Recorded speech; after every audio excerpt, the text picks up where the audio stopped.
Ya estamos. Bueno, pues antes que nada, le agradezco muchísimo a todos ustedes que están acompañándonos.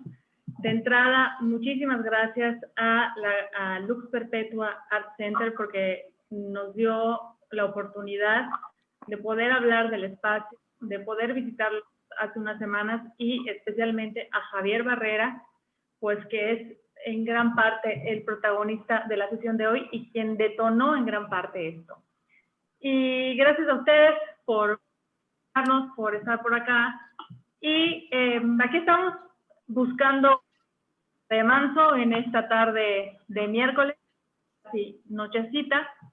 Y como les he compartido anteriormente, o como pudieron ver en redes sociales, entre el confinamiento, la luz de noticias al que todos hemos estado expuestos, entre noticias políticas, noticias de salud y demás, mi experiencia en este año y meses que llevamos es que el arte, la literatura y ciertos contenidos consuelan y enriquecen nuestra experiencia.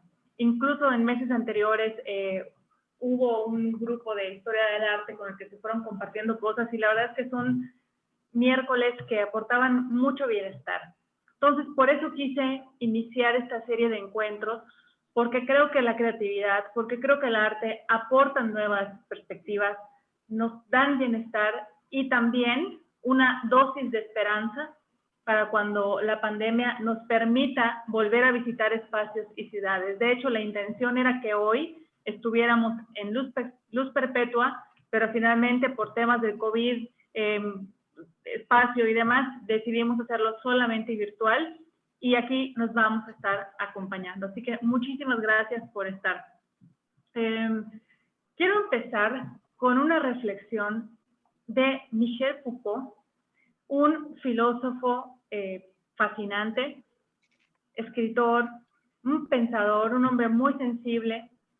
Y hace poco, leyendo algo, me encontré con la última entrevista que concedió, y dice lo siguiente: me llama la atención el hecho de que en nuestra sociedad el arte se haya convertido en algo que atañe a los objetos y no a la vida ni a los individuos. Y Foucault se pregunta, ¿por qué un hombre cualquiera no puede hacer de su vida una obra de arte? ¿Por qué una determinada lámpara o una casa pueden ser obras de arte y no puede serlo mi vida?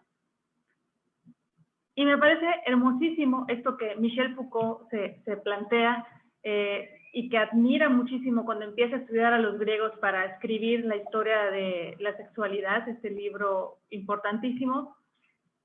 Y lo que él encuentra aquí, y lo que yo puedo leer también, es la estética de la existencia, o sea, la belleza de vivir, de estar. ¿Por qué nosotros no podríamos ser o hacer una obra de arte de lo que hacemos? Entonces, digo estética, refiriéndome a esta condición de lo bello en la naturaleza, de lo bello en el arte, pero también en cómo esa estética la podemos aplicar a nuestra forma de entender la vida, de verla y de vivirla, en las cosas que decidimos hacer, desde agarrar una bicicleta y meternos a un lugar hermosísimo, que sea naturaleza, sea la misma ciudad, experimentar la ciudad hasta visitar algún espacio que nos llene de algo, ¿no? Entonces, tomo a Foucault como referencia para esto, y porque va a tener mucho sentido con lo que vamos a estar viendo de Javier, que Javier nos está acompañando, por aquí anda, y más adelante vamos a platicar con él. También quiero decirles que si en algún momento alguno de ustedes quiere interactuar, comentar algo, por favor, no es interrupción, es participar. Va a encantar poder generar una conversación con las personas que estamos aquí. Y bueno, tomando por acá, ya lo silencié. Pensaba, ¿qué nos podemos aportar? ¿Y qué podemos darnos unos a otros? Y lo que pensé fue que lo que podemos nosotros como personas normales darnos son pensamientos, imágenes y palabras. Y eso es lo que me empujó a decidirme a abrir estas conversaciones porque visité con Javier en Luz Perpetua Crónicas Nefelibatas hace unas semanas. Y viendo la exposición, que para empezar fue mi primera salida después de muchísimo tiempo, y digo salida entre comillas, pues porque fue una expedición, una visita, me di cuenta que extrañaba mucho momentos como ese y que de alguna manera tal vez podríamos replicar experiencias en momentos virtuales, aunque yo en este momento le estoy hablando a una computadora y ustedes están en sus casas frente a otra. Y no quiero dejar pasar esta oportunidad para hablar de la exposición, para hablar del espacio y compartirles que encontré cierto consuelo en lo que Javier pintó y más adelante vamos a ver por qué. Ay, perdón. Y me refiero a esto, a este consuelo, porque de pronto, como vemos en esta fotografía, de un día para otro, el mundo se nos puso en sepia, nos cortaron las experiencias que disfrutábamos tanto, como salir con amistades, reunirnos en familia, viajar, visitar lugares, y para muchas personas esto ha sido como lo que se ve en esa foto, como caminar solos con una sombra que se hace larga y que no hay un remanso mientras el mundo se desmorona. Entonces, pienso que es buen momento para recordar esa estética de la existencia que tanto emocionó a Foucault y que hoy puede ayudarnos a resignificar nuestros días. Si están en el sofá, si están en la hamaca, si están en la cama, si están en la mesa, si están en el celular, siéntanse cómodos, sírvanse lo que quieran. Estamos aquí para acompañarnos y vamos a disfrutar este ratito que tenemos para platicar de algo diferente y para cerrarla de una manera distinta. Y quiero platicarles de la armonía de un proyecto que para el punto de vista de Mérida es padrísimo, porque es una iniciativa privada. Generalmente en el sector cultural y artístico, quienes más le meten es el sector gubernamental. Y aquí lo que tenemos es a un grupo de personas, jóvenes empresarios además, que movidos por una pasión deciden abrir un proyecto que involucra 3 áreas, por así decirlo, 3 líneas, que es una galería, que es Luz Perpetua, que no sé si algunos de ustedes han visitado, otro programa que es, otra línea, perdón, que es la residencia para artistas y otra línea que es el taller de grabado. Y es un proyecto, a veces no sabemos qué cosas como estas pasan en Mérida. Y puse en una de las publicaciones que generalmente los amigos se reúnen para ir a pescar, se reúnen para algo,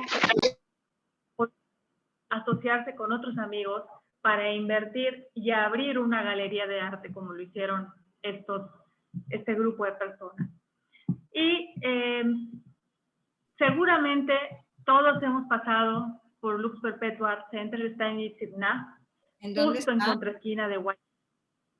Algunas veces nos hemos ido a comer una torta en Castacán con queso, seguro, y está bajando del Parque de la Colonia México hacia Itzibná, por así decir, hacia la iglesia.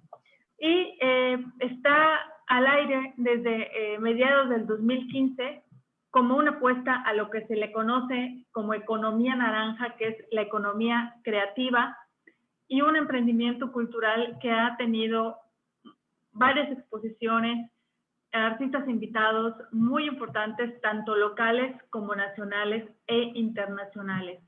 ¿Y por qué existe esta galería? Pues justamente para exhibir y comercializar arte, para ser un punto de encuentro, para ser un punto de difusión. Y estas son, si nunca la han visitado, espero que pronto podamos visitarla. Estos son algunos espacios del interior. Y estas 3 que están viendo forman parte de la exposición Crónicas Nefelibatas de Javier, que aquí nos acompaña y de quien quiero empezar a hablar. Y obviamente, para empezar a hablar de él, quizá lo más conveniente, sobre todo si no lo conocen, es mencionando su origen. Y es muy bonito porque tuve la oportunidad de platicar con él y de escucharlo y sentir a este hombre. No sé, Javier, ¿cuántos años tienes? no te pregunté eso. Hola, tengo 52 años. Tienes 52 años. Bueno, Javier, cuando tenía 8 años, una tarde iba caminando con su mamá, y es este niño que está aquí, iba caminando con su mamá por la calle 59, cuando de pronto hubo algo que lo hizo soltarle la mano y correr. Y ese algo era música, era un piano. Y como siguiendo el olfato que nos mete a una panadería, él llegó guiado por la música de ese piano a un salón de clase, porque a esa hora estaba la clase de ballet, en lo que para entonces era Bellas Artes, que no estaba donde está ahora, y eran unos ventanales por donde la música salía, y eso fue lo que atrajo a este niño de 8 años que ven ahí montado a caballo. Pero no fue esto lo más sorprendente de esa tarde para Javier. Lo que le marca un punto de no retorno, aún en sus pocos 8 años, es que vio que en el patio central de Bellas Artes había una mesa, y que en torno a esa mesa había personas haciendo algo que él nunca antes había visto, que eran grabados. Otros tenían barro en las manos y estaban modelando figuras para hacer esculturas, figuras de barro, como las que los niños jugamos hacer con arena o con plastilina o con lodo. Pero esto para Javier era algo distinto. Ante los ojos de este niño que vemos a caballo tomando las riendas, empezaba ahí un destino en el arte.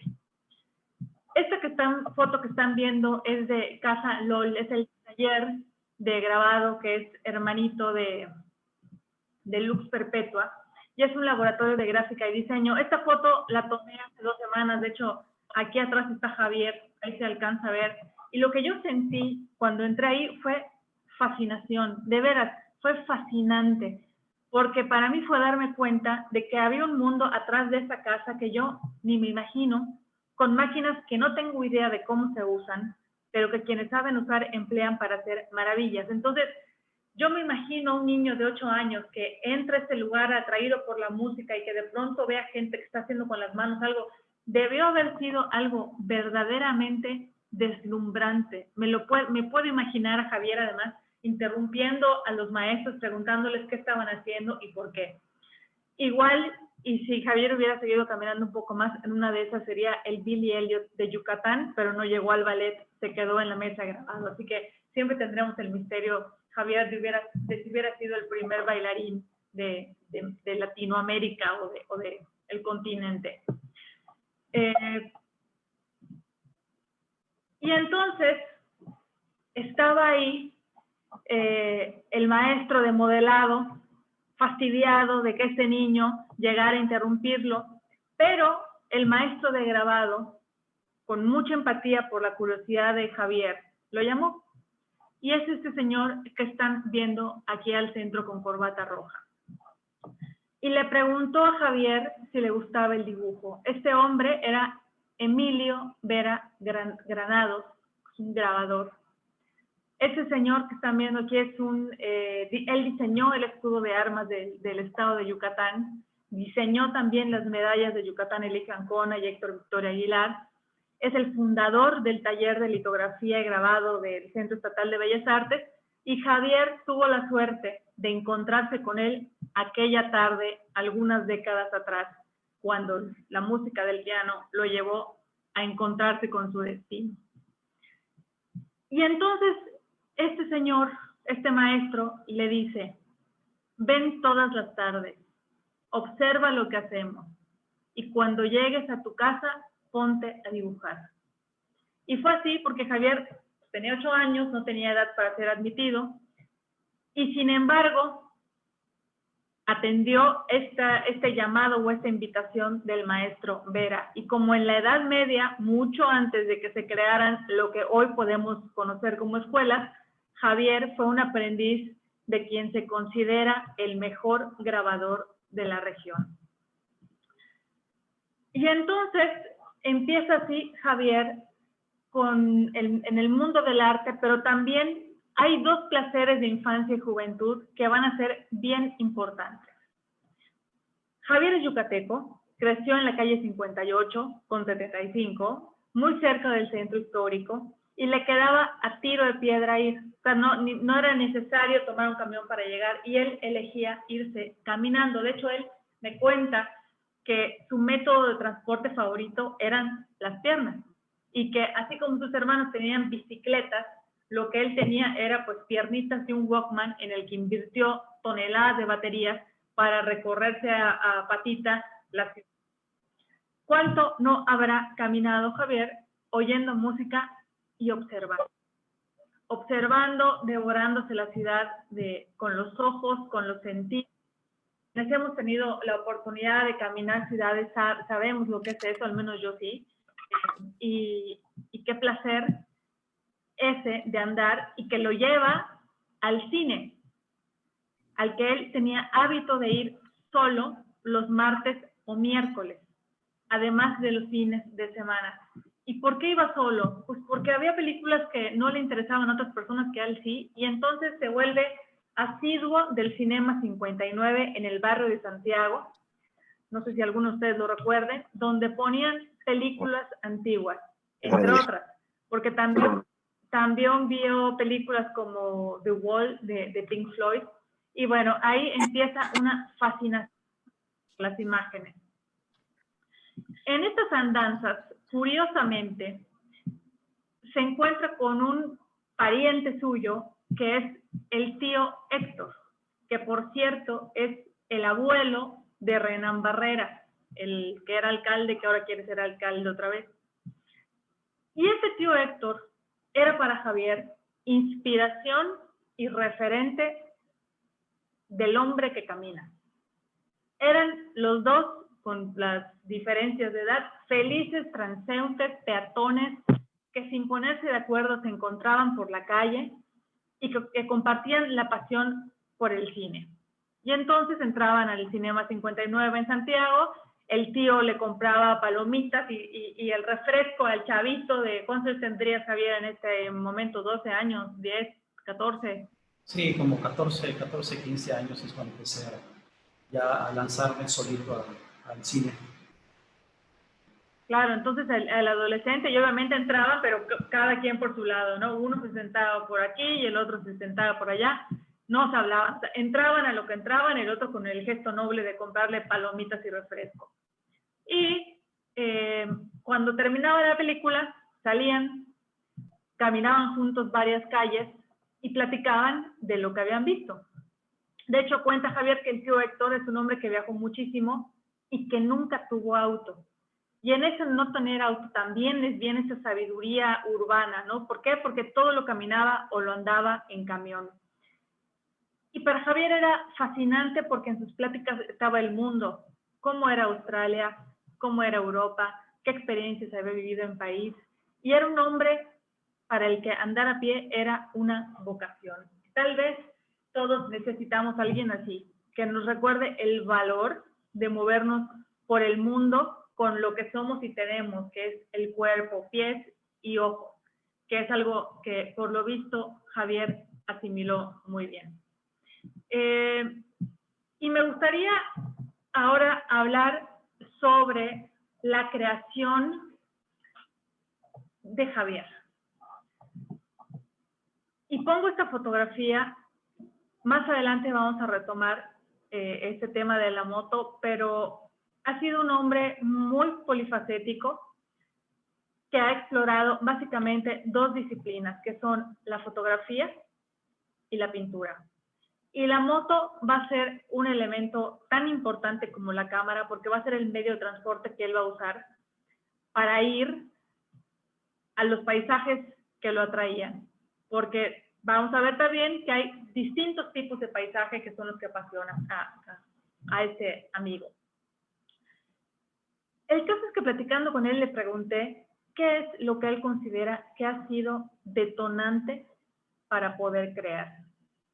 Y como era de esperarse, su respuesta fue: las experiencias de vida han sido lo más importante. Y claro, es cierto, la vida misma, ¿cuánto nos da? si pensamos en otros creadores, son generalmente las vivencias quienes lo que detonan o impulsan eso que hoy llamamos obras de arte, desde el Guernica de Picasso, o la montaña rusa de Tracy Emin, o 100 años de soledad de Gabriel García Márquez, una canción, todo. O sea, son las experiencias de vida lo que nos lleva ahí. La diferencia está en cómo nosotros le damos ese giro para hacerlo único, para darle personalidad, para darle un sustento. Y podemos decir que Javier es un artista visual polifacético con una característica, que es que ha sido autodidacta. Él, después de conocer y de ese encuentro con el maestro Vera, empieza sus estudios en artes visuales entre 12 y 13 años, movido por la pasión, más no tanto en un ámbito académico.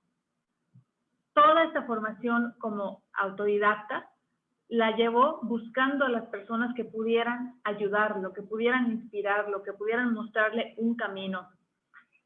Pero, como todo en la vida, llegó un punto en el que al involucrarse con otros pintores, con otros artistas, en exposiciones, encuentros, conversaciones, reuniones, etcétera, la vida bohemia, se da cuenta que a diferencia de los demás, tiene ciertas limitaciones. Empezando por algo que es básico, que es el lenguaje que usaban y que él no entendía. ¿Por qué? Por la diferencia que abre justamente este mundo de la academia, donde hay términos, hay escuela, por así decir. Y muy franco y sincero, Javier me comparte esto. Me di cuenta que necesitaba educación filosófica, que me faltaba academia. Nunca tuve una clase de conceptualización en mis años de formación. Y este comentario de Javier me parece de lo más interesante porque nos pone a reflexionar algo que no solamente para él, sino en general resulta de relevancia. Y que es lo siguiente: el arte no es nada más hacer por hacer. Y que siempre, cuando hay un trasfondo, se enriquece. Más aún cuando se trata de algo filosófico, de una raíz sólida que pueda sustentar el trabajo creativo. Y esto es válido para todos. Desde un Kandinsky, cuando vemos esas figuras que aparentemente son ni ton ni son, y lo que podemos después entender es que es música, hasta todo el expresionismo, todos los alemanes, todo eso que está atrás de la pintura. Y cuando Javier se da cuenta de esto, entendió que lo que ocurría en Yucatán es que en cuestiones artísticas estábamos en pañales. Y si nosotros vemos, por ejemplo, la labor que hace un espacio como Lux Perpetua Art Center, es justamente formar público, crear audiencias. No sé si la palabra educar es la correcta, pero de alguna manera eso es lo que están haciendo. Aportan un conocimiento tú a tú. No es lo mismo una ciudad como nosotros a un Madrid, a un Dublín, a un Londres, donde tienen estos museos importantísimos con obras de arte monumentales, clásicos. Y poco a poco Mérida ha ido creciendo en ese aspecto, justamente dando ese cambio de estar en pañales. Y como mencionaba Javier, una cosa es que alguien te enseña a pintar bonito y otra cosa es que te ayuden a conceptualizar. Esto que pudo haber sido como un golpe bajo para Javier, en realidad es una perspectiva interesante porque le permitió formarse de manera estratégica, siguiendo necesidades de acuerdo a los proyectos en los que se vinculaba. Por ejemplo, la fotografía. Y él llega a lo siguiente, que es el arte es un lenguaje. ¿Cómo? Porque tras años de estudio y dedicación se da cuenta de que el arte no es un elemento decorativo, sino que es un lenguaje. Y así fue como él empieza a interesarse en procesos conceptuales, en la idea del arte que va más allá de pintar bonito, sino más bien interesarse en lo que ese objeto comunica y tiene para decodificar. Tal vez por eso hay ciertas obras que nos hacen sentir lo que nos hacen sentir, aunque no sepamos por qué, aunque no entendamos qué es lo que estamos viendo. Es como tal vez la música. Cuando hay música que no tiene palabra o que está en otro idioma, pero que tiene una esencia atrás que es totalmente cautivadora o sublime, por así decirlo. Y entonces llegamos a lo que, platicando con Javier, derivamos en paisajes. Si a mí me preguntaran sobre su obra, cómo puedo entenderla, usaría esta palabra. ¿Por qué? Porque de alguna manera es lo que él hace y literalmente retrata en lo que lleva hasta el momento. Y lo divido en 4, que es el paisaje natural, el paisaje urbano, el paisaje arquitectónico y el paisaje onírico, es decir, aquel que parece un sueño. Y hay algo muy valioso que encontré conversando con él y que les quiero compartir, porque me parece que es una de las joyas que nos vamos a llevar esta noche. Como verán, lo que aquí estamos viendo son 4 paisajes, es decir, 4 formas en las que podemos entender lo que Javier ha creado. Y de esta joya, voy a poner como ejemplo este del paisaje natural. Esta es una colección que hizo Javier, que se llama Hechizos de Agua y Sal, y que son fotografías que él toma en las salineras, en las Coloradas, perdón, que es la salinera entre 2002 y 2004. Y aquí Javier me explicó algo muy lindo con respecto al paisaje como un personaje. Javier, me gustaría que nos platicaras un poco esta idea. Sí, Gali, gracias. Pues este cuerpo de obra realmente fue el primero que desarrollé de manera profesional. ¿Puedes acomodarte el micrófono, porfa? Sí, se me oye mal. Te oyes muy lejos. ¿Y ahora se me escucha mejor? Sí. Ah, correcto. A ver, creo que sí.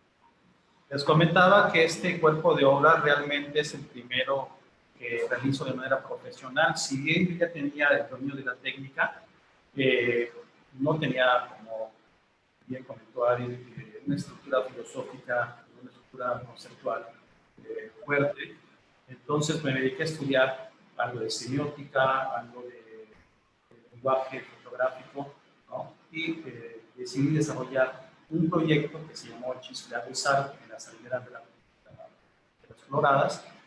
Y lo que me maravilló de ese espacio es el paisaje efímero, es decir, cada vez que hay cosecha de sal en este lugar, se crean paisajes nuevos, se desarrolla todo un espacio diferente, montañas nuevas, huellas de la cosecha de sal, y todo un entorno casi mágico.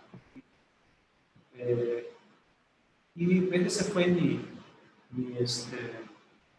pues la base conceptual de este proyecto, es decir, estaba yo haciendo un registro de ese paisaje efímero que a todas luces parece que es natural y que es eterno. Entonces fue como una metáfora de la vida misma, ¿no? De que nada permanece, nada es igual. Eso es lo básicamente. Gracias. Gracias, Javier. Bueno, y tomando esta idea del paisaje efímero y que nada permanece, lo que yo considero una joya es que al ver Javier al paisaje como un personaje, o sea, lo humanifica, por así decir, explora cuando está ante él la personalidad a partir de reflexiones muy básicas. Imagínense ustedes que la próxima vez que estén frente al mar, aquí en la costa yucateca, cuando estén en el monte, cuando estén en algún lugar, ustedes vean ese mar y se pregunten, ¿quién eres? ¿Cómo eres? ¿Eres mujer? ¿Eres hombre? ¿Qué sientes? Y partiendo de estas reflexiones, lo que hizo Javier fue desarrollar un lenguaje visual. ¿Por qué? Porque en estas preguntas hay emociones, hay colores, hay formas, y además no solamente es lo estético, es la belleza del paisaje, elementos que aportan sentimientos, y un rompecabezas. De hecho, lo que estamos viendo aquí es, como lo dijo Javier, el paisaje marino de la salinera. Y ahí Javier lo que busca es el detalle técnico, lo sofisticado, que no haya ningún problema de saturación ni de nitidez. De hecho, las fotografías se imprimieron a blanco y negro en vez de en rosa, que es el color que atrae a todo el mundo a la salinera, y es lo que vemos en Instagram, que están así las influencers con sus vestidos y sus sombreros, y aquí, sin embargo, Javier lo que elige es blanco y negro, y es lo sublime del paisaje. Ese silencio que acompaña, que te rodea, con flamingos volando en hilera, o esas montañas que parecen surrealistas en una región como Yucatán, donde todo es plano. Y así también en este paisaje natural, Javier ha descubierto e interpretado que el paisaje de la marina yucateca, en su versión, es una mujer tranquila. Y él me contaba que para él no es la mujer más fina del mundo, pero tiene esa belleza inefable. Es un paisaje que, así como regala momentos de crisis, también obsequia paz. Y dice en esa línea que, a diferencia, por ejemplo, la mujer del Caribe es una mujer lujosa, es una mujer fina, que te va dando sorpresas de belleza. Y si vemos estas fotos, pues que son cotidianas para nosotros, el puente, la elevación, este horizonte con lo que va ahí navegando, es la calma, la belleza. Y el otro día platicaba con un amigo y él me decía que había tomado un curso de existencialismo y que le había cambiado algunas cosas que él pensaba, ¿no? Y perspectivas. Y tras platicar con Javier y escuchar esto, cuando escuché lo del paisaje, me pregunté si alguna vez, cuando yo vuelva a estar, no sé, en algún lugar que me guste mucho, Akumal, por ejemplo, yo me voy a parar en Akumal y quiero recordar esas reflexiones de Javier, de quién eres, qué sientes, eres mujer, eres hombre, y revalorar de una manera distinta. ¿Por qué? Porque lo que hacemos es, tal vez, con esas preguntas, disfrutarlo más. Incluso los paisajes urbanos, generando encuentros más cercanos y mucho más humanos. Y del paisaje natural llegamos al paisaje urbano. Vean qué diferencia de fotos entre una y otra. Aquí tenemos como que la sofisticación absoluta con la cámara, cuidando todo, cada detalle. Y aquí fíjense cómo el formato es totalmente distinto. Y esto es porque en un viaje a la Ciudad de México, Javier encuentra una tienda donde venden unas cámaras Olga, que son unas cámaras de plástico, literal, unas cámaras de plástico. Y los chavos que hicieron esto, hacen esta cámara copiada de las cámaras soviéticas de los rusos, se vuelve una corriente importantísima a modo de resistencia ante lo nuevo. ¿Por qué? Pues porque estábamos hablando de la irrupción de las cámaras digitales. Y entonces Javier decide comprarse una de estas camaritas e irse a la calle, andar por Mérida, como pueden ver en esta foto y en esta.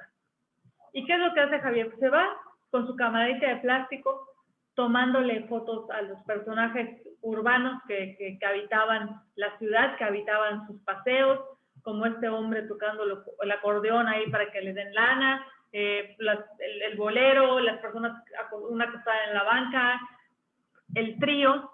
Y Ser Urbano se presenta en el Otoño Cultural, ahí en un centro de exposiciones que estaba frente a Santana, no sé si alguno de ustedes fue alguna vez, que es era el Salón del Centro de Artes Visuales. Creo que es donde ahora hay algo de arte maya o una cosa así, no lo recuerdo bien. En una de las caminatas antes de la pandemia entré a ese lugar, pero ya no recuerdo qué. Y bueno, esta exposición tuvo muchísimo éxito y fue una manera de reafirmarse como habitantes del centro histórico. Y aquí todo lo que estaba en juego era el momento justo. Estamos hablando de una camarita de plástico. No tenía todas las maravillas que hoy tiene nuestro teléfono celular, donde podemos ajustar la luz y nada. O sea, él veía el personaje, planeaba cómo tomar la foto, buscar la iluminación para que salga bien, y era el reto de tomar la fotografía. Y aquí, Javier, algo que nos quieras compartir de esta experiencia de volver a estas caminatas que tenías con tu tío Héctor de adolescente. Sí, una disculpa, me perdí un poquito en la pregunta anterior, de verdad te respondí otra cosa diferente. Quisiera retomar un poquito eso. Pero no te entiendo. No sé si usted lo oye bien, pero siento el audio así como cortadito. ¿Me escucha bien ahora? Sí. Bueno, te comentaba que te dé una disculpa porque la respuesta anterior me perdí un poquito. Y sí, efectivamente, como tú bien narraste, la prueba maravillosa que hiciste, cuando empiezo a trabajar en los paisajes marinos, los veo como un personaje. Entonces, entablo esa relación de diálogo entre ellos. Y bien, en el caso de ser urbano, es un tema completamente distinto, porque era como un observador lejano, un observador que no quería interrumpir los procesos que yo había visto en el centro histórico de este niño. En mis caminatas para ir a mi casa, trabajando en el centro, siempre veía personajes que aparecían y desaparecían, ¿no? Al final de cuentas recuerdo a muchos de ellos que hoy en día pues, ya no están habitando en las calles. Entonces, pues fue una forma de retomar a estos personajes y tratar de aprender un poco más de la dinámica del centro histórico de Mérida, básicamente a través de un reto fotográfico, que era tomar las fotografías con estas cámaras Lomo, se llaman, que son cámaras muy básicas hechas de plástico.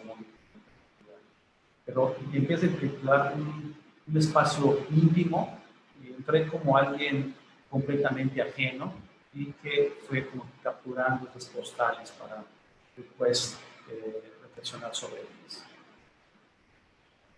Oye, Javier, me dicen, no se escucha muy bien, entonces no sé si hace rato desconectaste los audífonos y trata en la próxima intervención a ver si con los audífonos, el micrófono, el audífono se escucha mejor. Pero gracias. Voy a tratar de hacerlo. Sí. Bueno, que de esta serie de ser urbano, Javier se queda en la fotografía y empieza entonces a explorar este efecto de 360 grados y brincamos entonces a lo que es el paisaje arquitectónico con mandalas de ciudad. Y esta fue una expo donde Javier reinterpreta el espacio arquitectónico como pueden ver. De hecho, aquí del lado derecho tenemos el Peón Contreras, si no me equivoco, y de este lado las escaleras del Centro Cultural Olimpo. 2013-2014. Para este momento, o más bien para el día de hoy, tal vez vemos estas fotos y no nos parecen nada del otro mundo, porque cualquiera con un celular sofisticado podría hacer algo similar. Pero en aquel entonces, que no es tanto tiempo, no había esto, o sea, era realmente un trabajo. De hecho, yo por esta exposición es que conozco a Javier, porque en este momento yo trabajaba en la Dirección de Cultura y empieza a tener mucho éxito esta exposición, viajó a Los Ángeles, luego estuvo en unas mamparas en parques itinerantes, se hizo un libro, y de ahí fue que a mí me aparece en el radar, aparte de que yo lo veía llegar en su moto justamente a la Facultad de Arquitectura, donde yo en ese momento estaba dando clase. Y después de esta exposición se hizo, o más bien lo contratan para el Palacio Cantón y hacer una difusión con un proyecto que se llama Museo Vivo, donde pues lo que se ve ahí son fotos muy similares a estas. Creo que la dirección, bueno, me imagino que la Dirección de Cultura debe tener libros de estos, ahí si se los encuentran en alguna ocasión, échenle ojo, porque está muy padre la dimensión que les da, no solamente a lugares cerrados, también espacios públicos como el cementerio o cementerios. Y de ahí llega una exposición que va a ser bien importante, que es Grau, que dicho de otra manera es la estética de lo imperfecto, de aquello que está en constante cambio, la belleza de lo modesto y de lo humilde. Y entre lo que Javier me platicó para este momento es que esta exposición lo agarró en un momento donde él estaba emocional y sentimentalmente atravesando un proceso bastante difícil, y el lugar al que él acudía era el mar. Pero me hizo gracia que me hizo la acotación de que iba al mar, a la orilla, o sea, no a meterse, no a un barco, o sea, iba a ver el mar. Y que en ese diálogo con el paisaje, que él ya hemos comentado, que humanizaba, los momentos de reflexión derivaron en una exposición que también estuvo en Luz Perpetua. De hecho, con él fui a verla. Y entonces, entre esas visitas al mar, él decide fotografiar esta serie que habla de la nostalgia, entre otras emociones. Vean, por ejemplo, esta fotografía, que es la inmensidad, el silencio, la luz al fondo de la ciudad. Y a partir de esta experiencia, Javier se da cuenta que realmente no necesitaba estar con alguien para estar bien. Se da cuenta que lo que tenía era un apego tremendo, una adicción por otra persona que le impedía saber estar solo. Y entonces, a partir de esta exposición y a partir de esta experiencia, él aprende que en realidad no era malo. Y algo significativo que tuvo Grau es que para poder hacerla necesitó 2 máquinas. Bueno, 3. La cámara, obviamente, la moto y el gran motor del mar. Quienes amamos el mar sabemos todo lo que puede darnos. Quienes hemos vivido cerca del mar, quienes nacemos cerca del mar, sabemos lo que en esa inestabilidad hay gozo y hay belleza. Y entonces, en estas máquinas, por estos motores, aquí está la moto que les puse hace rato, y me parece un tanto, sí, es digno de un artista. Javier salía de dar clase en la UADY, se subía a la moto y se iba a dormir al mar, con su casa de campaña y su cámara. Dependiendo si era entre semana, pues se iba cerca, si era fin de semana se iba más lejos, cuando tenía que regresar pronto, pues medía la distancia, ¿no? Y todo lo hacía buscando el entorno, buscando el paisaje. No sé, tal vez en una de esas, un día de estos se suba a la moto y se vaya por el mundo y a ver qué imágenes nos trae. Y la verdad es que a veces, yo me acuerdo que me impresionó mucho cuando fui a ver la exposición y me contó lo de la moto, porque yo lo veía, pues, no sé si diario, pero lo veía con frecuencia en la UADY y en mi trabajo que estaba enfrente también, y lo veía en la moto. Perdón, aquí estoy viendo que puse 1014 y debe ser 2014. Y yo lo veía en la moto y pensar que este hombre en las tardes se iba al mar, dormía en una casa de campaña y regresaba, es pues de esas cosas diferentes que hacen, que le dan un valor y una valía a las personas. Total, que hace Grau, le va muy bien, tiene éxito en Lux Perpetua y ya estaba hasta el gorro de la fotografía, de tener que cuidarla, de que todo estuviera impecable, y dice, ya no quiero seguir con esto. Es más, no quiero seguir con la fotografía, quiero hacer otras cosas. Y en una de esas le aparece por ahí este cuate, Joan Fontcuberta, que es catalán, le aparece en La Conciencia, y Fontcuberta es un pensador, podemos decir que es un filósofo fotógrafo, el filósofo de la fotografía, que ha reflexionado muchísimo sobre la imagen, sobre su poder y sobre el contexto de las fotos. Y él dice que para qué estamos tomando tantas fotos, si ya todo está fotografiado. Pero no solamente todo está fotografiado, luego no hacemos nada con eso. Entonces, empieza aquí Javier a pensar en esto que dice Fontcuberta y dice, pues sí, sí es cierto, ¿qué puedo hacer? Y se da cuenta de algo que estaba haciendo Joan. Y les pongo esta cita. Estamos rodeados por miles de imágenes. La gran mayoría de las fotos que podría hacer ya existen. Por eso, desde hace unos años, me centro en resucitar las imágenes, en hacerlas revivir, y ahora quiero ir más allá. Quiero buscar las invisibles, inaccesibles, censuradas o que no se han tomado nunca, las imágenes que faltan. ¿Y cómo lo hace Fontcuberta? Obviamente a través de herramientas digitales y de fotografía digital. Por ejemplo, tiene una serie que es algo así como fotos enfermas. Entonces son fotos que están dañadas por el tiempo, que ya se les borró un pedazo, que les cayó algo, que se perdieron. Y lo que él hace es retomar esas fotos que ya nadie quiere, intervenirlas y darles un sentido distinto. La verdad es que está muy padre, igual y en una de esas retomamos algo de Fontcuberta más adelante para verlo como artista, como creador, porque vale la pena. Además de que todo su pensamiento, toda su narrativa es genial, como también es genial Susan Sontag y en este libro padrísimo que tiene sobre la fotografía, que así se llama.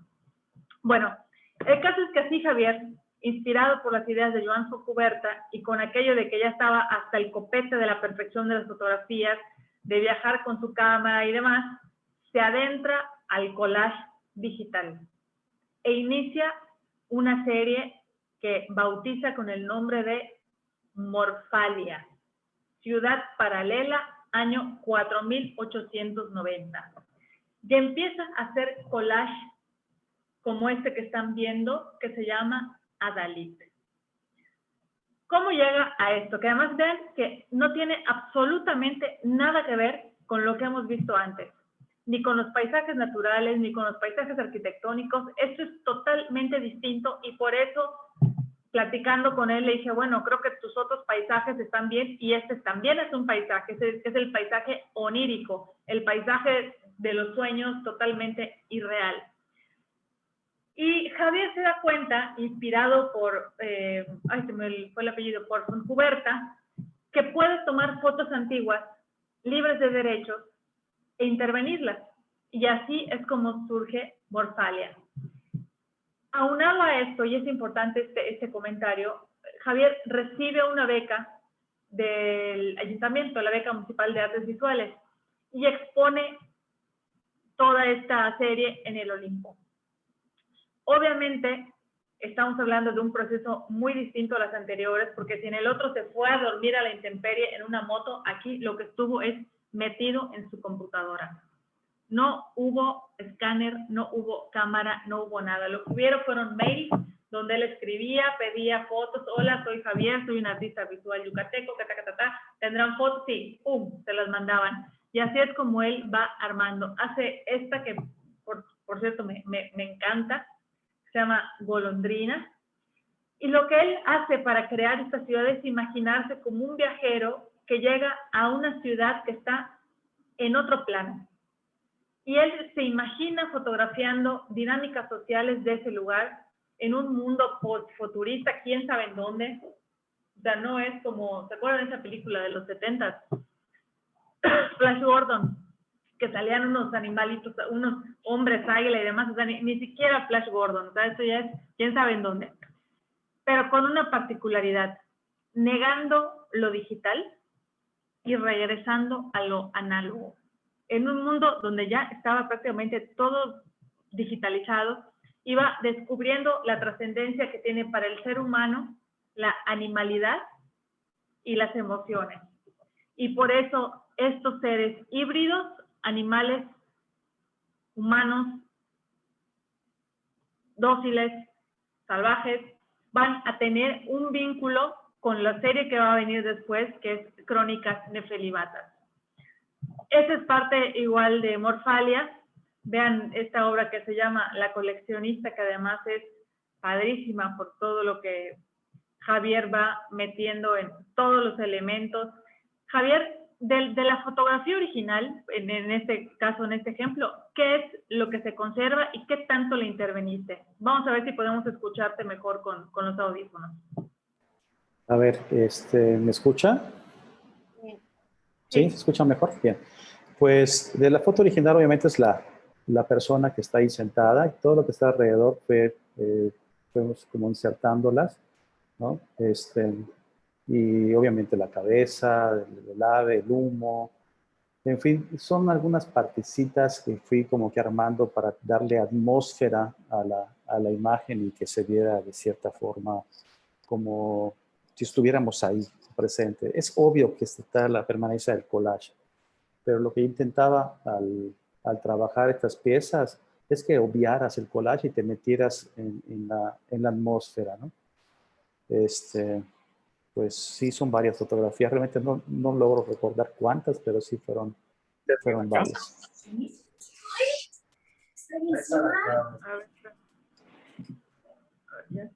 ¿Me escuchas, Adi? Gracias.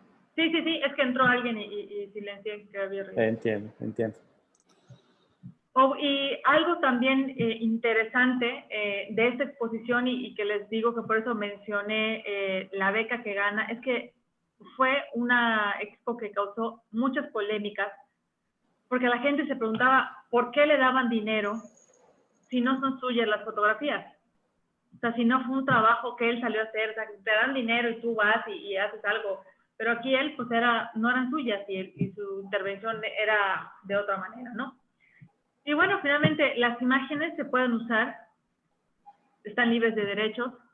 Lo que hizo Javier fue cambiar el contexto, declararlo y dar una nueva narrativa en esta que se llama pudor.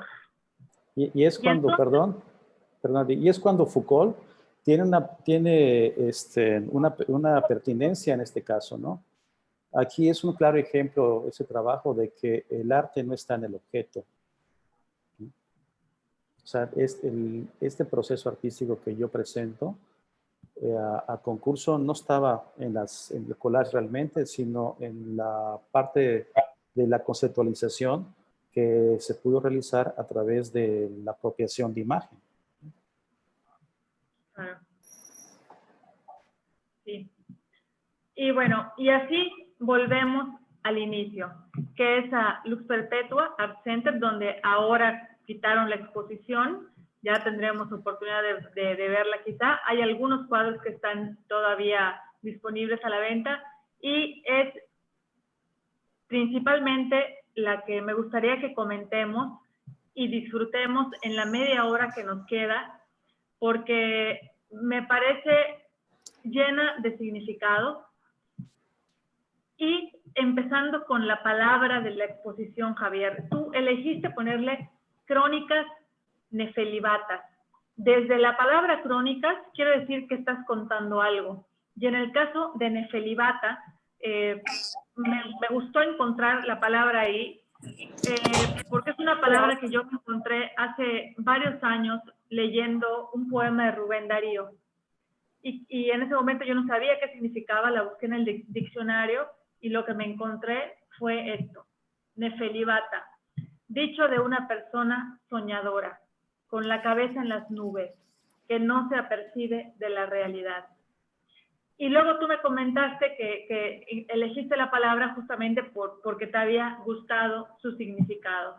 Entonces, me gustaría que nos compartas algo de lo que para ti fue este proceso, que además algo que me parece relevante y que me parece impresionante, es que entre las cosas que Javier usa por ejemplo, para el venado, si ustedes pudieran ver la textura del venado es increíble, porque lo que usa es cera. Entonces se ve la textura de la cera de una manera padrísima, lo mismo que en este pulpo. Y algo que también me agrada son los títulos, que es poco usual. Si vemos quédate conmigo hoy y te enseñaré el origen de todo. Y me gustaría, Javier, ahorita que nos platiques un poco de qué es este cuadro, que sé que es uno de tus favoritos, y este otro que es tu favorito, que vean nada más el título: un pulpo que pasea con un deseo. Primero la va a abrazar, pero piensa que es una necesidad inútil dejarle tantas marcas. Y así que, bueno, ¿qué te parece si empezamos con estos dos y luego ya tú nos vas contando de qué va Crónicas nefelibatas? Claro, Adi. Pues en esta pieza lo que trato de expresar, de codificar, era el tema precisamente del apego, ¿no? De esa necesidad de tener a alguien acompañándonos y alguien que sea nuestra pareja, nuestro socio. Y normalmente que eso se complica mucho cuando queremos formalizar o normalizar nuestras relaciones entre una y otra pareja. Siempre cuando dos seres humanos se entrelazan, tiene que haber sofisticación. Siempre hay un tema de acoplamiento. Y pues la frase de quédate conmigo hoy y te enseñaré el origen de todo es un poquito eso de cuando ya estás seguro de quién eres y lo que eres, ¿no? De lo que necesitas, y lo quieres compartir con esta otra persona. Como bien comentas, es un proceso de cera con otros materiales que la endurecen y que va formando pues este mundo imperfecto, porque no puedes lograr con esa técnica la perfección que lo puedes lograr con el óleo, por ejemplo, nada más. En este caso, la sorpresa es fundamental en la experimentación, o sea, no puedes dominar al 100%, y en este caso es cuando yo siento que este proyecto, que este proceso de trabajar la cera como medio de contención del pigmento, lo hace vivo, como que dialoga Claro, porque contigo. hay calor de por medio para Es derretir la correcto. cera, me imagino. Hay calor y además de repente aparecen texturas que no te esperabas, que a veces te molestan, pero a veces te sorprenden y te agradan. Entonces, básicamente es como estar comunicándote con un ser vivo. O sea, no todo es un dominio de mí sobre el material, sino que de cierta forma hay un diálogo, o sea, hay una respuesta que muchas veces es la inesperada, ¿no? Ahora, y una pregunta que a mí en realidad, ¿por qué usar esta figura del venado?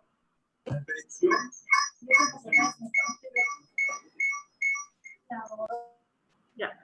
Perdóname, Con el amor, la estabilidad que mencionabas. perdón, ahí se me cortó el audio y no escuché la pregunta. Te preguntaba que por qué la figura del venado en este cuadro al que tú le atribuyes el tema del amor y de la estabilidad, ¿no? En el quédate conmigo hoy, te enseñaré el origen de todo.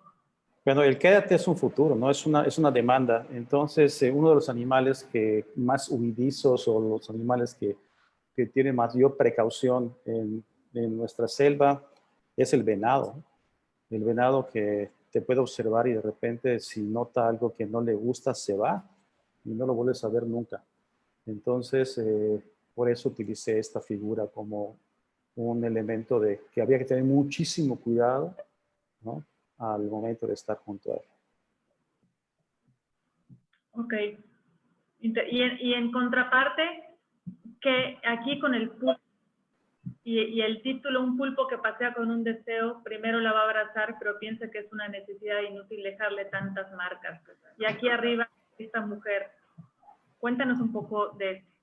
Pues son estos amores imposibles que uno tiene que dejar pasar, o relaciones imposibles que uno tiene que dejar pasar porque sabes que pues, tienes mucha experiencia, tú tienes más poder que eso y entonces solo vas a lastimar a la otra persona. Entonces te haces a un lado con mucho dolor o con mucha frustración y dejas pasar esa oportunidad, ese deseo, ¿no?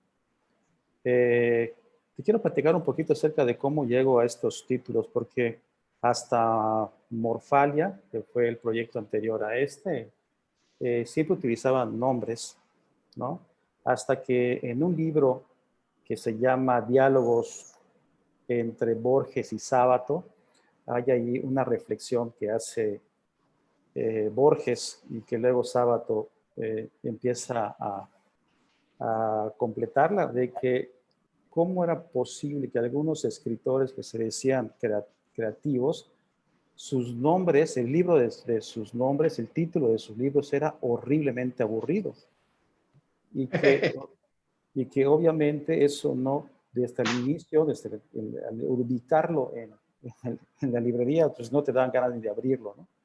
Y Borges le pregunta a Sábato que cuál sería la mejor forma de de ponerle título a un libro, y él dice la metáfora, ¿no? Y Borges completa con un diálogo increíble esa reflexión de sábado.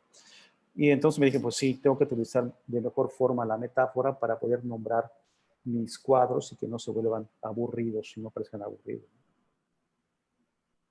Interesante. Ahora, algo que me parece, ojalá pudiéramos estar frente a este cuadro, la textura, y no lo digo porque esté Javier aquí, la textura de ese pulpo es impresionante, porque además la cera le da como si tuviera una capa, como si fuera ámbar, y verdaderamente vieras al pulpo, o sea, no sé cómo, Javier, a lo mejor tú lo puedes descubrir mejor, o a lo mejor alguno de ustedes lo puede describir mejor, porque es impresionante, y sobre todo yo nunca había visto, es más, ni siquiera se me había ocurrido, y ya es una técnica, usar la cera para pintar, pero en el caso del pulpo y del venado, me parece una forma increíble. Y además me llama la atención que son dos de tus cuadros favoritos. Y que en los dos está la idea del amor, entre el amor que quieres que permanezca y en otro el amor que suelta, ¿no? Pero que en ese soltar va dejando a la persona que se está yendo con los tentaculitos en la piel. Oye, Javier, no sé si tú tienes ahí imágenes para compartir. Sí, déjame ubicar un par. La verdad es que mi computadora creo que está un poquito lenta, pero déjame intentar. Permíteme un segundo. Bueno, mientras tanto, me quiero permitir un paréntesis. Tenemos a dos personas aquí invitadas que pueden hacer aportaciones y comentarios desde un punto de vista muy particular, y ellos están empezando un emprendimiento filosófico que se llama paralaje. Y justamente paralaje lo que significa es ver un tema o un objeto desde distintas perspectivas. Y aquí están Luis y Carmen, que son los que están al frente de este emprendimiento, y aprovecho este momento, Luis y Carmen, para darles voz por si quieren comentar algo de lo que han escuchado. Están silenciados en el micrófono, si le quieren activar. La verdad es que me parece impresionante, primero como la variedad de técnicas, o sea, creo que no es algo tan común ver a un artista que se desenvuelva tan bien en diferentes técnicas, ¿no? O sea, creo que todas tienen mucho que aportar. Y además me gustó mucho esta última parte de los títulos que nos está contando Javier, porque justo pensaba eso, ¿no? Que en filosofía los títulos son súper aburridos. Y justo ahorita le estaba preguntando a Luis así de, a ver, ¿qué título le pondrías a la crítica de la razón pura, ¿no? Para que no suene tan espantoso. Entonces creo que me gustó mucho esa parte de cambiar los títulos que son así como muy, no sé, como muy literarios, o sea, más bien literales, y utilizar un poco más la imaginación y la creatividad. Eso la verdad me gusta mucho lo que se ha presentado hasta ahora. Sí. Gracias, Carmen. Sí, y a mí, por ejemplo, yo ahorita estoy dando un taller de filosofía para niños, ¿no? Sobre mitología y filosofía, mitología griega. Y me está ayudando mucho para ver justo las interpretaciones, porque también les pongo imágenes o pinturas y las interpretaciones que van teniendo los niños, tanto de los relatos míticos como de las pinturas que se observan. Entonces, también me ayuda mucho a ver esa perspectiva de lo que ve un niño o cómo perdemos a veces esas miradas.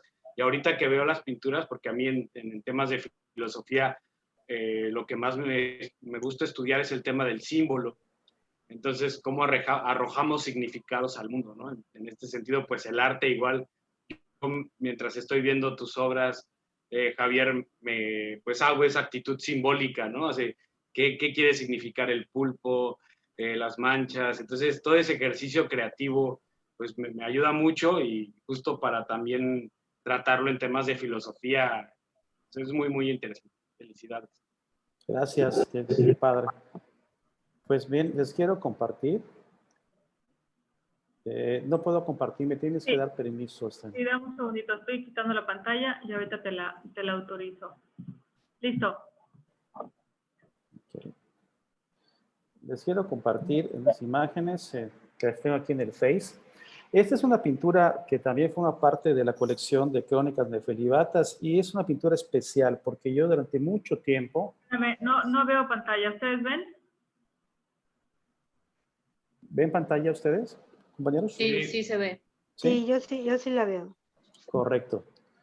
Entonces comentaba que esta pintura es muy particular para mí, muy especial para mí, porque durante mucho tiempo tenía las ganas de pintar un Sebastián, este santo muy recurrido en los pintores, que tiene siempre lo pintan en el drama de su ejecución con una gracia, y no me refiero a la gracia porque sea chistoso, sino a la gracia en cuanto al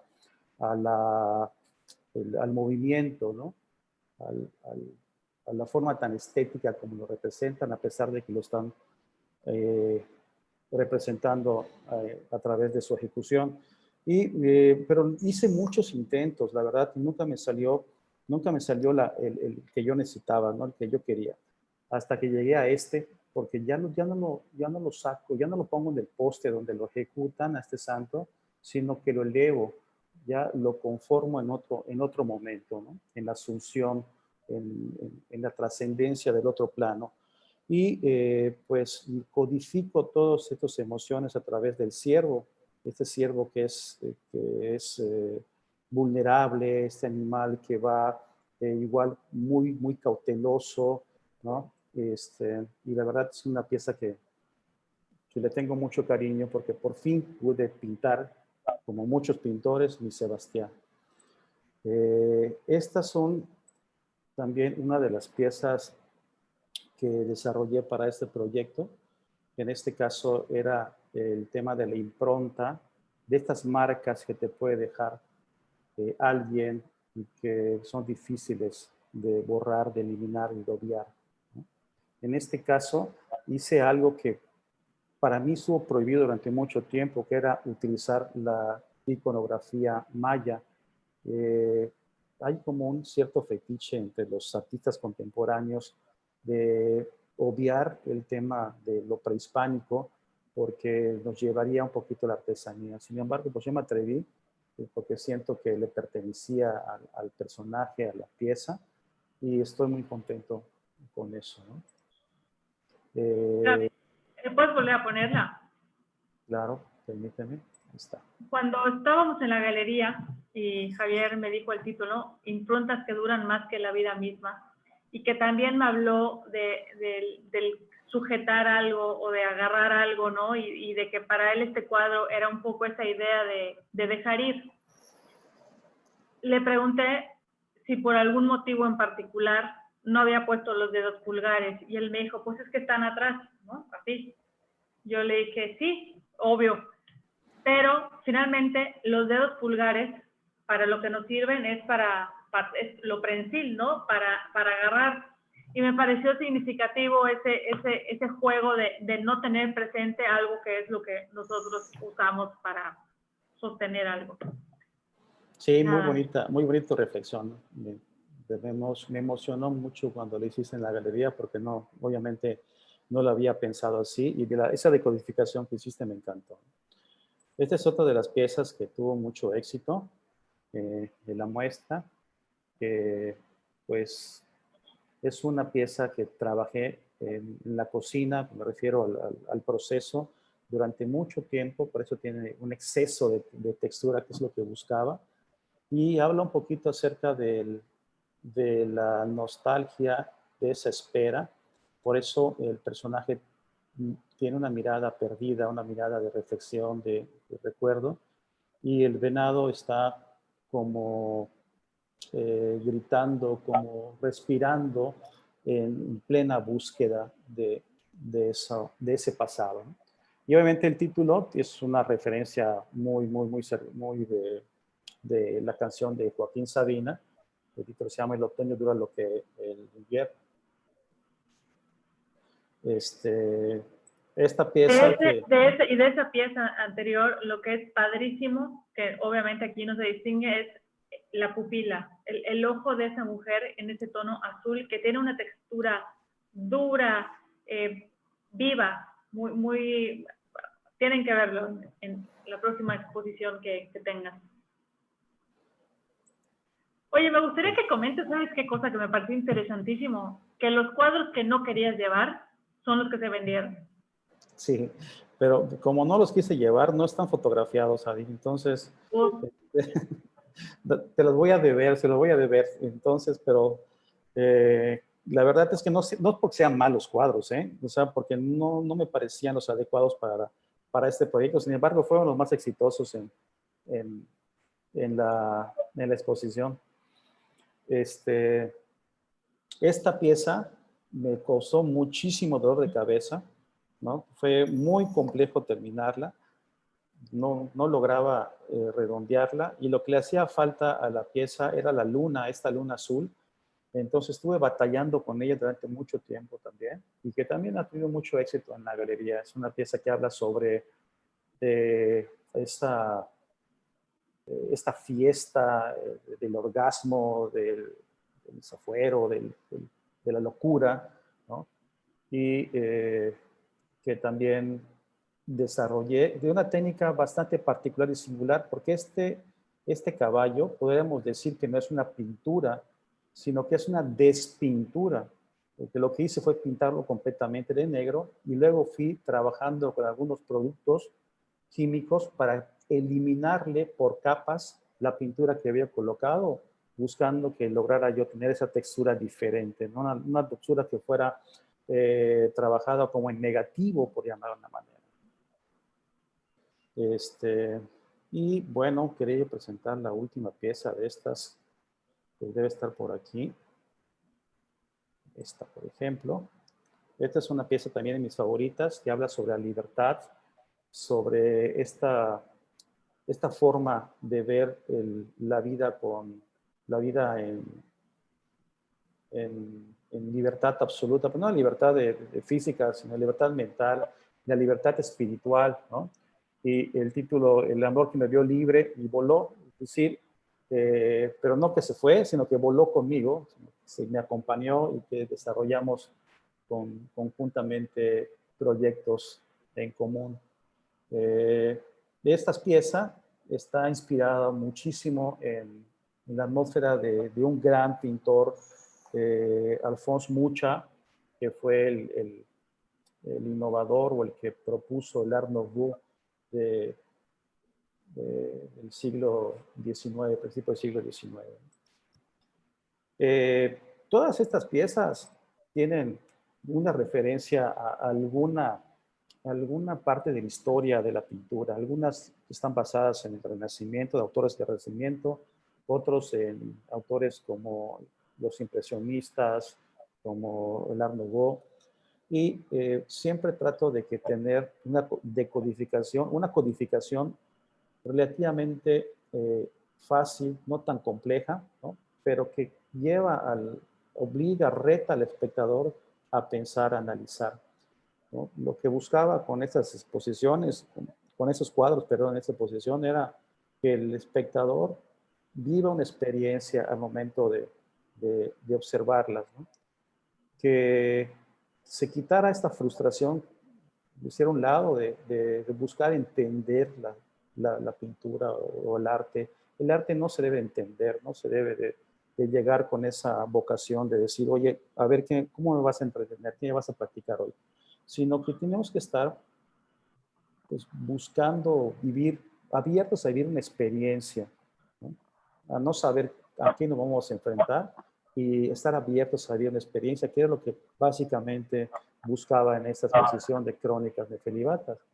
Precisamente vivir una experiencia a través de la crónica que yo pudiera armar. Entonces, traté de reto la inteligencia del espectador para que al darle tiempo de lectura a la pieza, vaya decodificando algunos elementos y los haga propios, ¿no? Entonces podemos observar, obviamente, íconos muy reconocibles que cualquiera que tuviera datos de la región o de nuestro entorno puede llevarse como elementos de significación.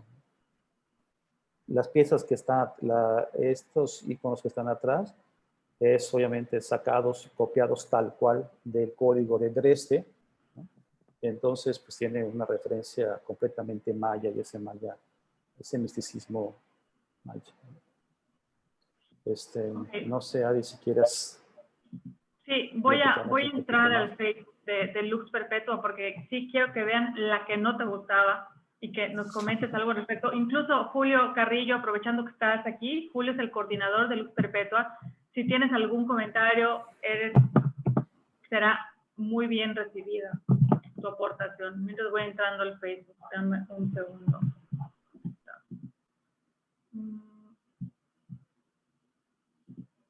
A ver.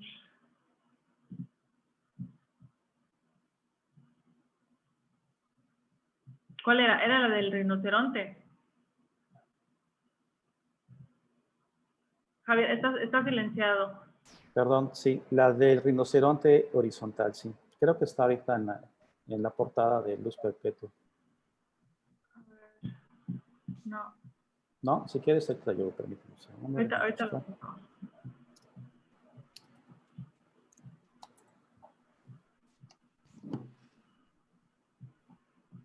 Se me perdió el rinoceronte, ahora no quiere salir.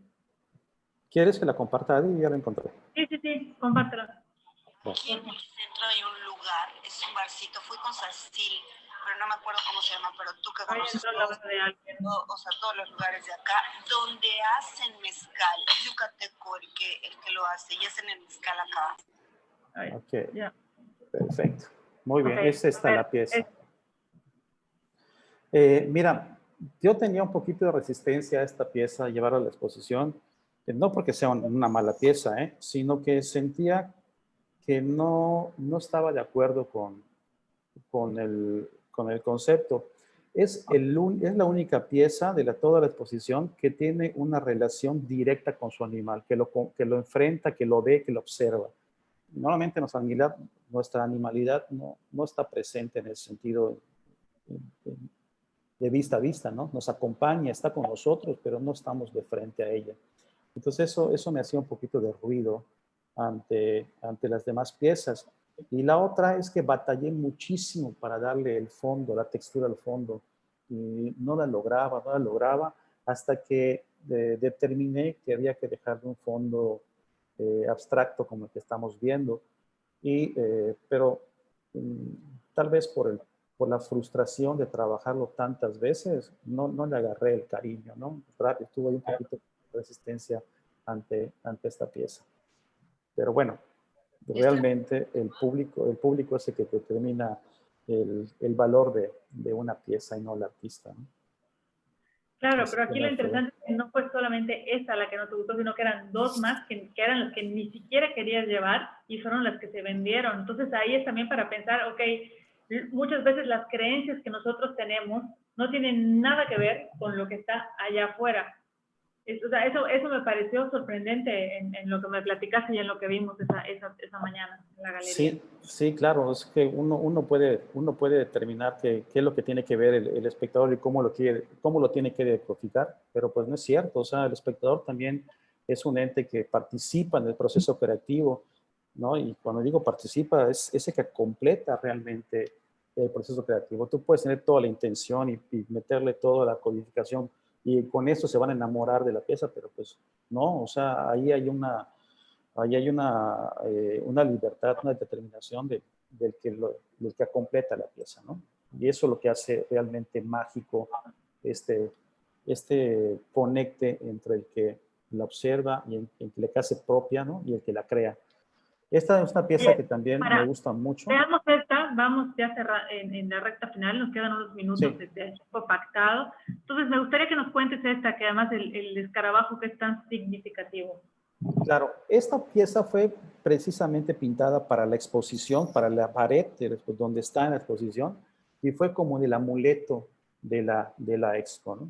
Por eso quería yo mostrarla, es el escarabajo, este ícono egipcio que habla de la buena suerte, de la trascendencia de la vida, y pues es un poquito la analogía de lo que yo espero cuando pase esta pandemia, ¿no? De transcurrir de un mundo pequeñito a uno mucho más grande, a un mundo mucho más espiritual, un mundo mucho más humano en el buen sentido de la palabra.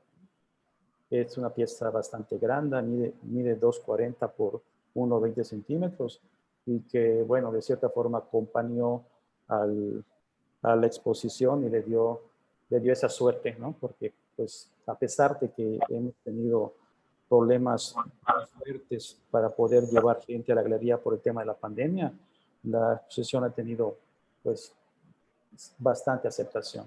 Por personas como tú, Adi, que se han interesado en visitarla, en fomentarla, en difundirla, que realmente, pues, es fundamental para la cadena del arte en Yucatán y en todo el mundo, ¿no?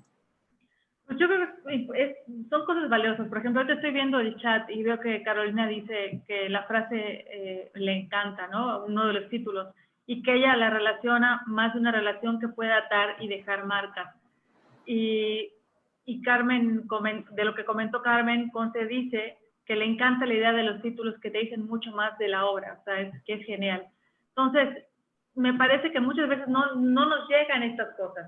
Y si podemos tener un canal, sea una red social, sea una comida familiar o sea un encuentro como este donde podamos hablar, donde podamos pensarlas, pues acompañarnos también, pues yo creo que claro, para eso sirve, ¿no? Un tanto como lo que decía Foucault al principio, que leía, ¿no? De hacer de nuestra vida una obra de arte. Si una lámpara lo es, ¿por qué nosotros no podemos decir, acompañar o pensar algo que tenga ese significado?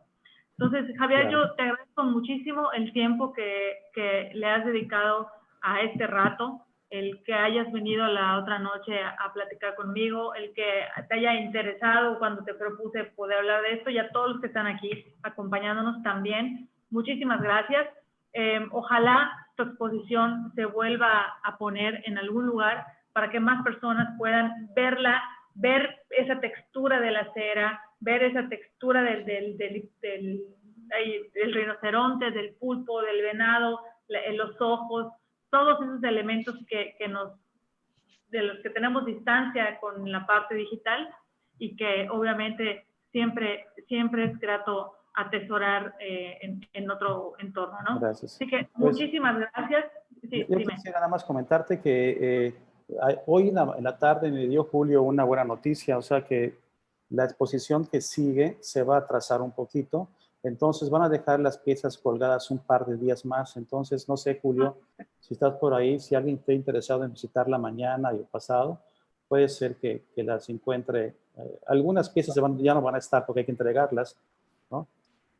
Pero pronto lo van a... Pero pueden visitarla en estos 2 días. Ah, súper, genial. Pues qué buen comentario. Y ahí si alguien quiere ir, pues ya saben, ahí enfrente de Guayanés, en Itzigná, está Lux Perpetua. El horario que tienen es de 10 de la mañana a 6 de la tarde. Si se meten a la página de Lux Perpetua, ahí están los teléfonos. Pueden hablar por teléfono para hacer la cita y que les atiendan por Julio. De 10 a 7. De 10 a 6 de la tarde. Muy bien. Así bueno, pues no sé si alguna de las personas que nos acompañan quieran comentar algo adicional. Yo nuevamente les reitero también, Luis y Carmen, muchas gracias. Alejandro Barrera Pereira, hace 20 años que no te veía, me da muchísimo gusto verte, estás igualito. El otro día hice el vínculo de que eras hermano de Javier, así que me da mucho gusto saludarte. Y gracias a todos. Y la próxima semana vamos a continuar y vamos a hablar en un formato similar sobre el Museo Franz Mayer en la Ciudad de México, posteriormente el Museo del Oro en Colombia y después el Museo de los Caminos en Astorga, en España. Estoy tratando de que cada espacio pueda tener alguna persona de ahí, local, para poder, pues ahora sí que acompañar la información. Así que muchísimas gracias a todas, a todos. Buenas noches. Espero que se lleven algo de cobijo, de remanso de lo que Javier comentó y de lo que estuve preparando para ustedes. Si tienen oportunidad, vayan a la galería. De verdad se los recomiendo. Todo vale la pena, pero ese pulpo es espectacular. Te quedó muy bien. Y bueno, Javier, te mando un abrazo y estamos en contacto. tienen ahí toda mi información para lo que necesiten y mucho éxito en tus próximos proyectos, Javier. Por favor, Gracias. ¿en dónde la gente te puede encontrar en redes sociales? Pues con mi nombre completo, Javier Barrera Pereira. Ahí estoy en el Face, en el Insta, y pues ahí donde normalmente publico mis obras, publico algunas cuestiones de lo que voy realizando. Entonces sí, me encantaría que se sumaran a nuestro gran red de amigos. Por cierto, quiero aprovechar a saludar a Betty Guerrero, que hacía muchos años que no la veía. Betty, no me olvido de cuando me diste asilo a tu casa y me quedé en esa casa bellísima en Campeche de dormir. Te agradezco muchísimo tu Sobre todo el vinito. El vinito, claro, es de ahí convivir con...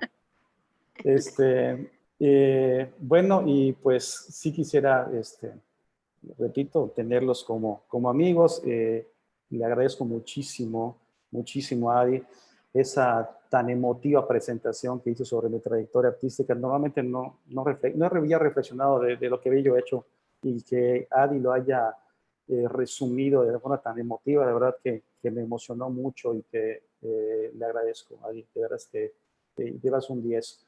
Y pues también a Julio Carrillo, que ha sido una pieza importantísima en el desarrollo de este proyecto. Julio como director de la galería, ¿no? Me ha dado todas las facilidades y hemos hecho un sistema de complicidad entre los dos para llevar a cabo este proyecto, ¿no? Entonces, pues nada, a sus órdenes y esperemos. Muy linda obra, encontrarnos muchas pronto. gracias. Gracias. Bravo, Javier, Es preciosa porque obra. creo que eres como el jazz. El ser autodidacta, es lo que realmente te hace la genialidad de tu obra, porque has sido una persona que ha sabido plasmar lo que ha vivido. Entonces, eso es lo que te hace genial. Felicidades. Muchas gracias, Betty. Te agradezco tus palabras. No, y sobre todo, ¿sabes qué? No solamente que sepa plasmar, sino que también está como que una filosofía de la vida. O sea, no sé, aprovechando que están Luis y Carmen y con este paralaje, o sea, ¿cómo ustedes pueden ver la filosofía de la vida aplicada a alguien como Javier y en lo que va haciendo? A ver, démonos unos minutitos para los que puedan quedarse un momento más. Sí, claro. Bueno, nosotros lo que hacemos en Paralaje generalmente está dividido en 3 líneas, ¿no? O es lo que hemos hecho hasta ahora. Una línea que es de filosofía para niños, que es la que está llevando Luis con esto que que ya les contó, ¿no? Lo que hace es unir relatos mitológicos con temas muy filosóficos como el amor, la muerte, la inteligencia y el conocimiento, ¿no? Otra de las líneas que tenemos es de filosofía para todos y hacemos un taller libre de filosofía donde nos reunimos aficionados a la filosofía y cada mes elegimos o un tema o un autor o un libro que leemos durante todo ese mes. Por ejemplo, este mes el tema es erotismo y placer y entonces leemos distintos autores que tocan estos temas. Y la otra línea es una consultoría ética empresarial. Y, por ejemplo, el producto que lanzamos con esto fue una consultoría para una clínica dental en la Ciudad de México, donde les dimos un curso acerca de las implicaciones entre la estética y la funcionalidad y el impacto psicoemocional de la sonrisa, ¿no? Entonces hacemos como consultorías a medida, de acuerdo a lo que nos están pidiendo o a lo que nos enfrentamos ahora éticamente, ¿no? Y por el lado del arte, que es lo que nos incumbe aquí en Letranías, pues justo es este asombro que nace a partir de los objetos o de las caminatas que hacía Javier, ¿no? Cómo en el día a día, en la cotidianidad, surge algo que nos saca de nuestro sitio y nos hace preguntar cosas y a partir de eso crear, ¿no? Por ejemplo, esta era una propuesta de Nietzsche para el existencialismo. Hay tanto dolor en el mundo que lo que necesitamos es el arte para curarnos, que es un poco lo que hace Letranías, ¿no? Y creo que a nosotros como Paralaje, o lo que hacemos en Paralaje, es justo eso, como ver otro punto de vista que nos pueda ofrecer un alivio emocional, al final de cuentas, que es lo que todos buscamos. Además del conocimiento y del amor a la filosofía, a los libros, etcétera, pues lo que queremos es sentirnos bien con nosotros mismos y con los demás. Correcto, pues les deseo muchísimo éxito. La verdad que se oye súper interesante y muy motivador el hecho de que se hayan interesado un poquito en mis piezas, en la pintura, ¿no? gente que ha trabajado con los códigos y los ha procesado de manera tan especial y tan particular, pues sí, me emociona y me motiva. Les agradezco mucho. Gracias. Gracias, Luis Carmen. Bueno, pues gracias a todos, Morine, Cristina, Pilar, Betty, Carmen, Luis, Carolina, Julio, Conce, Mónica, Alejandro, Tatifer, Marco, Gerardo, Blanca, José, Iter y Rubén. Les mando un beso, Javier, un abrazo enorme. Mi gratitud por acompañarnos y los que quieran la próxima semana vamos a ver, nos vamos a Ciudad de México, a otro plano, a ver la historia de un museo como Franz Mayer, quién fue y algunas piezas destacadas. Les mando un abrazo, buenas noches y gracias por estar aquí. Javier, muchísimo éxito. Para Gracias. Julio, gracias. Perpetua, mi agradecimiento total. Muchas gracias. Gracias. Hasta luego. Hasta luego, que Bueno. tengan buenas noches. Vale, gracias. Adiós. Gracias. Saludos, Adi. Un abrazo. Adiós, un abrazo.